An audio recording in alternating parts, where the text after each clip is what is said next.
Donald Trump ने एक important statement देते हुए ये बात बोली कि पाकिस्तान जो है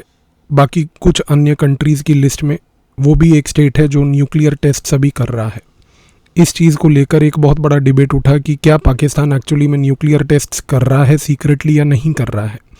डिबेट इसलिए एम्पलीफाई हुआ क्योंकि पाकिस्तान अफ़गानिस्तान रीजन में बहुत सारे अर्थक्वेक्स कई बार ऑब्ज़र्व किए जाते हैं और रीसेंट टाइम्स में भी कुछ ज़्यादा अर्थक्वेक्स ऑब्ज़र्व किए गए। तो यहाँ पर एक कॉन्स्पिरेसी थ्योरी बनाई गई कि नहीं, ये सारे जो अर्थक्वेक्स हैं ये नेचुरल नहीं बल्कि ये लोअर लेवल पर पाकिस्तान छोटे छोटे एटॉमिक टेस्ट्स कर रहा है अंडरग्राउंड लेवल पर, जिनसे ये सीज़मिक रेडिएशंस जनरेट हो रही हैं और ये सीज़मिक वेव्स जनरेट होने के कारण आज की डेट में ये अर्थक्वेक्स रिकॉर्ड हो रहे हैं। पर यहाँ पर समझने की कोशिश कीजिए कि मसला यहाँ पर ये नहीं है, बल्कि ये जो डोनाल्ड ट्रंप की तरफ से स्टेटमेंट दी गई ये स्टेटमेंट बड़ी महत्वपूर्ण है। ये महत्वपूर्ण इसलिए नहीं है कि क्या पाकिस्तान रियलिटी में न्यूक्लियर टेस्ट कर रहा है या नहीं कर रहा, बल्कि एक अमेरिका की पॉलिसी की तरफ से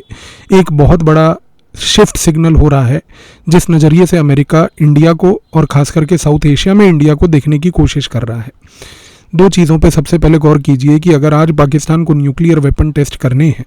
तो वो बलूचिस्तान के चगाई डिस्ट्रिक्ट में, जहाँ पर रस्को हिल्स हैं, पहली बात तो वो वहाँ करता है। हिस्टोरिकली 1998 में भी जो न्यूक्लियर टेस्ट हुआ था वो वहीं हुआ था, जो चगाई 1 और चगाई 2 नाम का न्यूक्लियर वेपन टेस्ट था, क्योंकि इस इलाके में हार्ड ग्रेनाइट है और ये जो हार्ड ग्रेनाइट है इस एरिया का, ये जनरली रेडियो एक्टिव लीकेजेस को प्रिवेंट करता है बाहर आने के लिए, और जो शॉक वेव्स भी होती हैं उनको भी टू सम एक्सटेंट अब्जॉर्ब करता है, इसलिए इस रीजन को चुना गया। दूसरा एरिया जहाँ पर पाकिस्तान अक्सर न्यूक्लियर वेपन टेस्ट जहाँ पर हिस्टोरिकली उसने किया है वो है खरन डेजर्ट। तो खरन डेजर्ट और बलूचिस्तान के चगाई डिस्ट्रिक्ट को छोड़ के पहली बात तो कहीं पर भी रिकॉर्डेड लेवल पर आज पाकिस्तान की तरफ से कोई न्यूक्लियर वेपन टेस्ट नहीं किया गया, देखा गया है। और आज अगर पाकिस्तान ने किसी तरीके से चोरी छिपे न्यूक्लियर वेपन टेस्ट करने की, चाहे एक लो इंटेंसिटी बॉम्ब जिसकी यील्ड रिलेटिवली कम हो वो भी करने की अगर कोशिश करी, तो आज वो इसलिए नहीं कर पाएगा क्योंकि विश्व में एक बहुत इंपॉर्टेंट ऑर्गेनाइजेशन है जिसका नाम है comprehensive test band treaty organization, CTBTO। Comprehensive test band treaty organization आज वियना ऑस्ट्रिया में बेस्ड है और आज इसके पास इंटरनेशनल मॉनिटरिंग सिस्टम है। इस इंटरनेशनल मॉनिटरिंग सिस्टम के तहत इसके पास 300 से अधिक मॉनिटरिंग स्टेशंस हैं, जहां पर वो मॉनिटरिंग करके ये चीज़ को ऑब्जर्व कर सकता है कि कौन सा देश न्यूक्लियर वेपन टेस्ट कर रहा है या नहीं कर रहा है। इसकी टेक्नोलॉजी इतनी एडवांस्ड है कि इन 300 मॉनिटरिंग स्टेशंस के तहत अगर कोई न्यूक्लियर वेपन टेस्ट के दौरान इंफ्रासाउंड या किसी प्रकार का कोई सीज़मिक वेव जनरेट होता है, हाइड्रो अकूस्टिक कोई जनरेट होता है, या रेडियो न्यूक्लियाइड यानी कि रेडियो एक्टिव मटेरियल अगर किसी प्रकार से एयर में लीक होता है, तो ये सारी चीज़ों को डिटेक्ट कर सकता है। दूसरा, जितने भी अर्थक्वेक्स अफगानिस्तान पाकिस्तान के रीजन में जनरली आजकल देखे जा रहे हैं और ऐतिहासिक तौर से भी देखे गए हैं, वो अर्थक्वेक्स इसलिए हैं क्योंकि ये रीजन एक हाई सीज़मिक जोन में भी है और मोस्ट ऑफ दीज अर्थक्वेक्स जो हैं जनरली आज 10 किलोमीटर से डीपर लेवल ऑफ अर्थ में पाए जाते हैं। 10 किलोमीटर से डीपर लेवल ऑफ अर्थ के एरिया में जहाँ ये नेचुरली अकरिंग अर्थक्वेक्स होते हैं वहाँ पर किसी प्रकार का न्यूक्लियर वेपन टेस्ट नहीं होता। न्यूक्लियर वेपन टेस्ट अक्सर ऐतिहासिक तौर पर किसी भी कंट्री का अगर आप देखें तो 1 से 2 किलोमीटर की डेप्थ में ही किया गया है। इस केस में एक चीज़ तो तय है कि यहाँ पर ये जो एक डिबेट चला, ये जो एक ट्रंप ने शिगुफा छोड़ा कि भाई पाकिस्तान कुछ एक ऐसी देश है जो न्यूक्लियर वेपन टेस्ट कर रहा है इसीलिए हमें भी करना है, ये शगुफा सिर्फ यहाँ पर पाकिस्तान को न्यूक्लियर वेपन टेस्ट के पॉइंट ऑफ व्यू से नहीं देखना है हमें। इस स्टेटमेंट के पीछे एक बहुत बड़ा अमेरिकन पॉलिसी में शिफ्ट है जो अक्सर अनफॉर्चुनेटली हमारे मीडिया के बंधु और यहाँ पर यूट्यूब पे माध्यम पे जितने भी डिबेट्स मैंने देखे उनमें ये चीज़ क्लैरिफाई नहीं की गई। सबसे पहले चीज़ को समझने की कोशिश कीजिए, अमेरिका और पाकिस्तान के बीच में एक लंबे समय से एग्रीमेंट है। एक बात फैक्ट है और जो आज दुनिया के इतिहास में कोई भी तरीके से छुपी नहीं है, वो ये है कि पाकिस्तान के पास अपना कोई खुद का न्यूक्लियर आर्सेनल नहीं है। सारा न्यूक्लियर आर्सेनल और न्यूक्लियर एसेट्स जितने उसके पास हैं, पहली बात तो वो एसेट्स अमेरिका के द्वारा प्रोवाइड किए गए हैं। ऐतिहासिक तौर पर ये एसेट्स इसलिए प्रोवाइड किए गए थे ताकि अमेरिका पाकिस्तान को एक बेस बनाकर सोवियत यूनियन जिसको वो काउंटर करना चाहता था चुपके लेवल पर, वहाँ पर उसको काउंटर करने के लिए इस बेस टेरिटरी में प्रयोग किया जाए और कोल्ड वॉर ख़त्म होने के बाद चाइना पे नज़र रखने के लिए इन एसेट्स को वहाँ पर डिप्लॉय किया गया था। सोवियत यूनियन हो, रशिया हो फॉर दैट मैटर जो उसका सक्सेसर स्टेट था या आज चाइना हो, सारे इस बात से सहमत हैं कि इसका अल्टीमेट उद्देश्य और ऑब्जेक्टिव क्या था। लेकिन over a period of time America ने इन न्यूक्लियर एसेट्स को सपोर्ट पाकिस्तान में इस रीज़न से भी किया है क्योंकि आज इस पर्टिकुलर न्यूक्लियर एसेट के प्रयोग से पाकिस्तान के अंदर रखने के बाद वो भारत को भी बहुत क्रूशली चेक में रखना चाह रही है और अब अमेरिका ने वो स्ट्रैटेजी को एग्जीक्यूट करना शुरू कर दिया है। समझने की कोशिश कीजिए, आज साउथ एशिया के अंदर जो स्ट्रैटेजिक स्टेबिलिटी है वो एक ट्रायंगल है, इंडिया, पाकिस्तान और यूएस का। इसका क्या मतलब है? पाकिस्तान अगर आज किसी प्रकार का कोई टेररिज्म करता है, भारत उसको लेकर रिटेलिएट करता है। जब भारत रिटेलिएट करेगा तो यहाँ पर एक इनविजिबल अमेरिका का हैंड होगा। क्यों? क्योंकि आज पाकिस्तान के जो न्यूक्लियर एसेट्स हैं, क्योंकि वो अमेरिकन न्यूक्लियर एसेट्स हैं, तो जैसे ही अगर भारत किसी प्रकार से पाकिस्तान को टेररिज्म के केस में रिटेलिएट करेगा, उस रिटेलिएशन में अगर उसने एस्केलेशन लैडर में कुछ बढ़ाने की गेम को खेलने की कोशिश करी तो पाकिस्तान का कमांड एंड कंट्रोल रावलपिंडी से तुरंत वॉशिंगटन शिफ्ट हो जाएगा। ये एक एसिमेट्री है जो आज अमेरिका ने यहाँ पर क्रिएट कर रखी है। आई बिलीव आप इस पॉइंट को समझ पाए होंगे जो मैंने बोला। इंडिया की पोजीशन आज सबसे इम्पोर्टेंटली साउथ एशिया में इसलिए है कि वो एक स्ट्रॉन्ग मिलिट्री और एक स्ट्रॉन्ग इकोनॉमी है और वो एक इंडिपेंडेंट न्यूक्लियर पावर है जिसके न्यूक्लियर एसेट्स को आज कोई कंट्रोल एक विदेशी पावर नहीं कर सकती। लेकिन पाकिस्तान के केस में जो उसके न्यूक्लियर एसेट्स हैं वो अमेरिकन कंट्रोल्ड हैं। अब इसका मतलब ये है कि आज अगर भारत को पाकिस्तान के यूपर किसी प्रकार का कोई रिस्पॉन्स करना है, खास करके पाकिस्तान के स्पॉन्सर्ड टेररिज्म को लेकर अगर रिस्पॉन्ड करना है, तो यहाँ पर उसको हमेशा फैक्टर करना होगा कि यूएस पाकिस्तान को हमारे रिस्पॉन्स को लेकर कैसे रिएक्ट करेगा। यानी कि साउथ एशिया में आज जो इंडिया अपने आप को एक लीडर पोजीशन करने की सोच रहा है, वो इस पूरे साउथ एशिया के चेस बोर्ड में इंडिया अब एक इकलौता और अकेला प्लेयर नहीं, बल्कि यहाँ पर अमेरिका कोशिश ये करने की कर रहा है कि यूएस आज की डेट में एक रिस्ट्रेनिंग फैक्टर बने।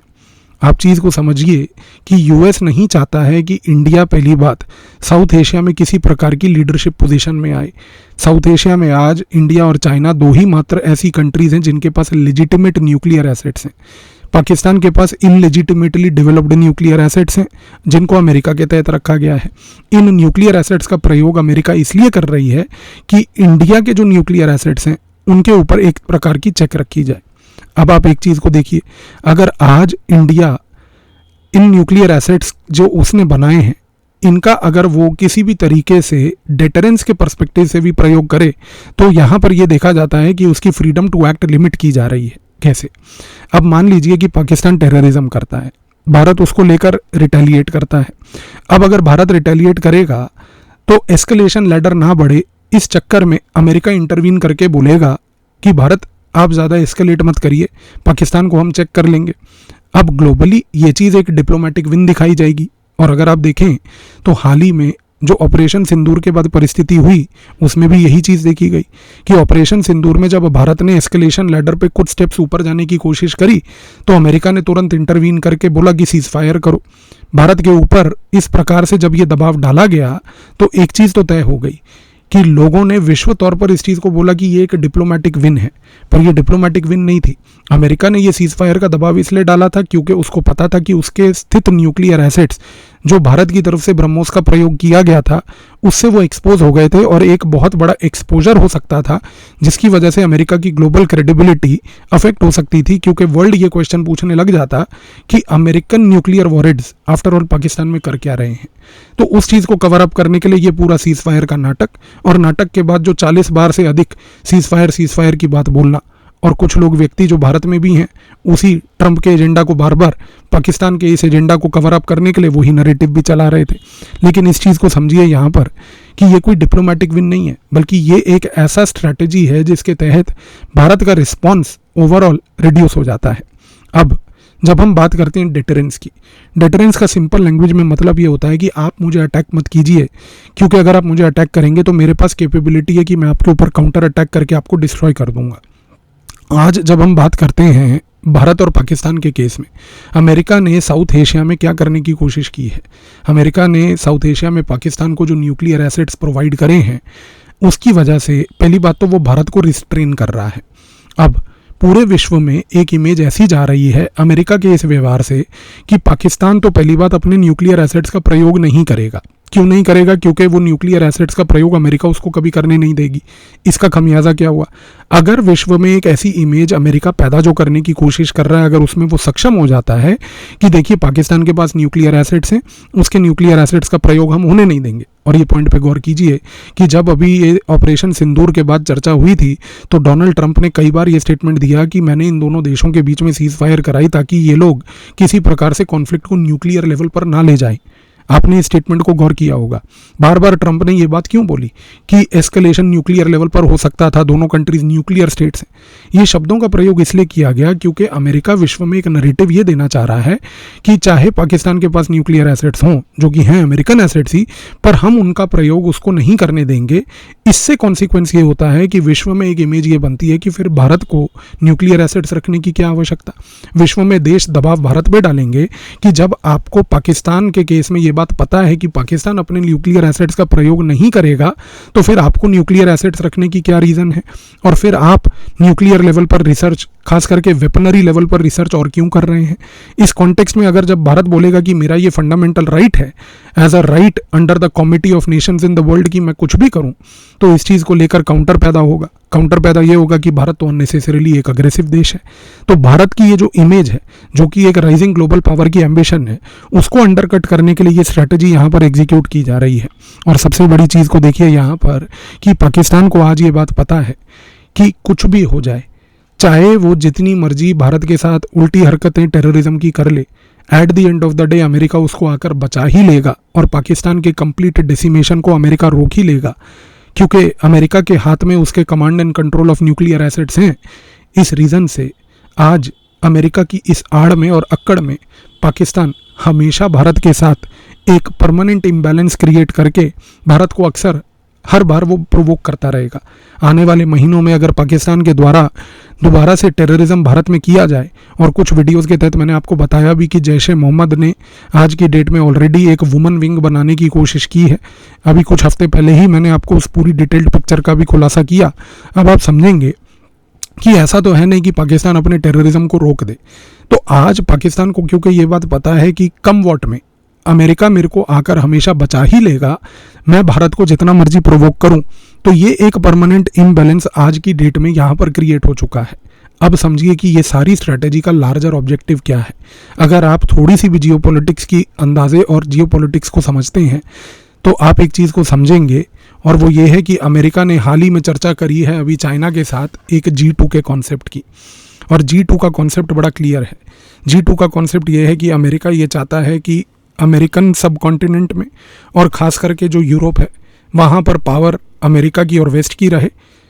तो वो एक G1 हो, और चाइना जो है वो south Asia, central Asia, middle east से लेकर साउथ ईस्ट एशिया में अपनी पावर को डोमिनेट करके डिस्प्ले करे। G2 में वर्ल्ड को 2 स्फेयर्स में बांट दिया जाए, और इन दोनों स्फेयर्स में बांटने के बाद ये दोनों देश चाइना और यूएस पूरे के पूरे वर्ल्ड पावर को एकजुट होकर रादर देन एक दूसरे के साथ कन्फ्रंट करके वर्ल्ड को मैनेज करें।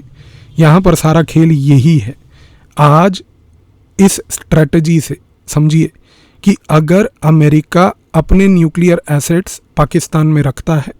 पाकिस्तान में वो न्यूक्लियर एसेट्स रख के वो भारत के स्ट्रेटेजिक रिस्पॉन्सेस को लिमिट करता है, तो इसकी वजह से भारत का जो पूरा का पूरा न्यूक्लियर डिटरेंस का कॉन्सेप्ट है वो पाकिस्तान के कॉन्टेक्स्ट में जब फ्यूज़ हो जाता है, तो इस केस में इकलौता चाइना एक ऐसा पावर बन जाता है जो साउथ एशिया के अंदर रहकर अपनी इंडिपेंडेंट न्यूक्लियर स्टेटस को असर्ट कर पाएगा। और ये पॉइंट जो आज ट्रंप कर रहा है, जो ऑपरेशन सिंदूर के बाद से ट्रंप का ये डिबेट चालू हुआ, और आज जो ये अभी हल्के फुल्के स्टेटमेंट्स ट्रंप दे रहा है, ये सारे स्टेटमेंट्स कनेक्टेड हैं, क्योंकि ये आने वाले समय में एक G2 की तरफ विश्व को धकेल रहे हैं। और इस G2 के धकेलने के कॉन्सेप्ट में भारत के पूरे एक राइजिंग एस्पिरेशन को, क्योंकि भारत की विदेश नीति हमेशा से एक मल्टीपोलर वर्ल्ड चाहती थी, इस मल्टीपोलर वर्ल्ड के इस एम्बिशन को करटेल करने के लिए वर्ल्ड को फिर से बाइपोलर बनाने की कोशिश एक G2 के तहत की जा रही है। यदि कोल्ड वॉर के टाइम पर अगर सोवियत यूनियन और अमेरिका के बीच में एक कॉन्फ्रंटेशन था, तो जो आज की परिस्थिति है G2 वाली जो अनफोल्ड होने वाली है, जिसमें ये सारे रिस्पॉन्सेज हम देख रहे हैं और स्ट्रेटजीज अनफोल्ड होते हुए देख रहे हैं, इन सारी स्ट्रेटजीज में समझने की कोशिश कीजिए कि आज एक ऐसी सिचुएशन क्रिएट की जाएगी जहां पर कॉन्फ्रंटेशन नहीं बल्कि cooperation in 2 different spheres of the world, ये एक विजुअलाइजेशन किया जा रहा है। तो इस कॉन्टेक्स्ट से ये कहना गलत नहीं होगा कि यहाँ पर जो परिस्थिति इस मोमेंट पर बनी है, ये परिस्थिति एक बहुत इम्पॉर्टेंट शिफ्ट आज कम्युनिकेट कर रही है अमेरिका की स्ट्रैटेजी में साउथ एशिया को लेकर, क्योंकि अमेरिका अब आने वाले समय में भारत को एक यहाँ पर किसी प्रकार का साउथ एशिया के अंदर एक पार्टनर नहीं बल्कि जस्ट एक पार्टिसिपेंट स्टेट के नज़रिए से देख रहा है। इस मोमेंट पर भारत की विदेश नीति में ये चैलेंज है कि वो G2 को लेकर अपनी रणनीति क्या बनाएगा, और इस मोमेंट पर उसके लिए ये चैलेंज है कि ये जो पाकिस्तान का प्रयोग करके अमेरिका इस मोमेंट पर भारत के पूरे रीजनल और ग्लोबल एम्बिशन को ब्लॉक करने की कोशिश कर रही है, उसको काउंटर करने की नीति क्या होगी। अगर एक लाइन में बोला जाए तो भारत के पास वैकल्पिक तौर पर सॉल्यूशन सिर्फ एक है, आत्मनिर्भरता। आज जब तक भारत इस आत्मनिर्भरता पे काम नहीं करेगा, जब तक भारत आत्मनिर्भर नहीं बनेगा और जब तक भारत आत्मनिर्भर बन के अपनी इकोनॉमिक और मिलिट्री पावर को नहीं बढ़ाएगा, तब तक वो इन चीज़ों का एक काउंटर रिस्पॉन्स तैयार नहीं कर पाएगा। तो आई बिलीव ये जो स्टेटमेंट्स हैं, इन स्टेटमेंट्स के पीछे का ये जो लार्जर स्ट्रेटेजिक डिबेट है जिसका G2 से पूरा डायरेक्टली लिंक है, इस पर्टिकुलर वीडियो के बाद आई फील ये इशू अब आपको क्लियर हो गया होगा। धन्यवाद।